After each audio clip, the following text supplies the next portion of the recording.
Charlie, would you explain to me what I've just said in your own words?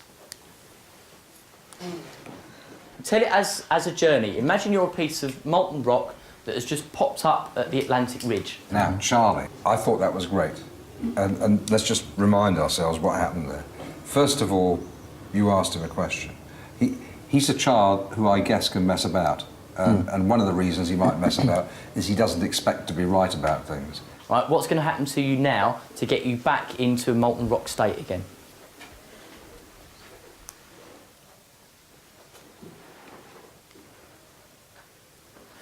Tell you what, Charlie, why don't you ask somebody else in the class who you think might know the answer, or be able to help you out at least?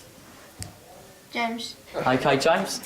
The molten rock comes up and then it moves, it goes along and then it comes to the South American plate. Excellent. And then it goes underneath and melts back into the molten lava. Molten lava. Excellent, brilliant, OK?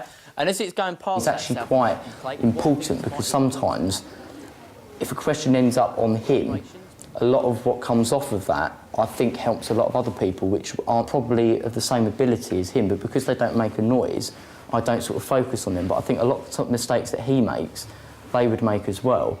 And when we then get the answer right with him, and he explains it, and it's on his level and his terms, then they're all going to understand it as well. Because children's voices are much more salient to each other than our voices are to them. Why does it get pushed underneath that one? Because it's more denser.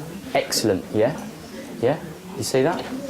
But I think then you go back to the original target child and either get them to repeat the answer that's just been given, so they come away feeling clever, because making children feel clever is the first step for teaching and learning. It's also an important step for behaviour management.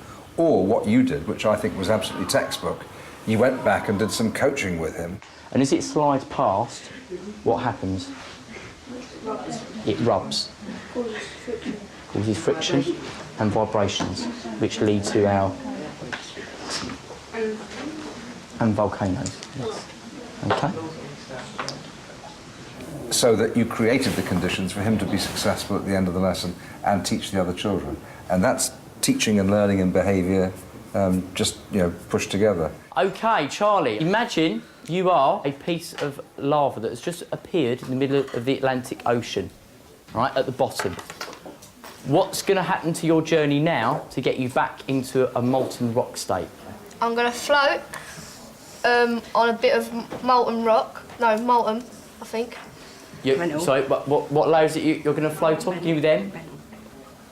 Mantle. Mantle, good. You're going to float on the mantle. Yeah. Right. To the rock, and I'm going to go underneath the rock.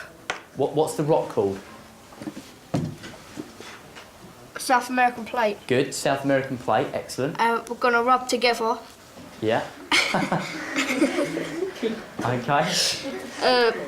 And I'm going to go into the lava and melt. OK, excellent. When you rub together, what's going to happen? It's going to cause friction and heat. Right, and that could result in what? Earthquake. And? Volcanoes erupting. Excellent, brilliant, OK?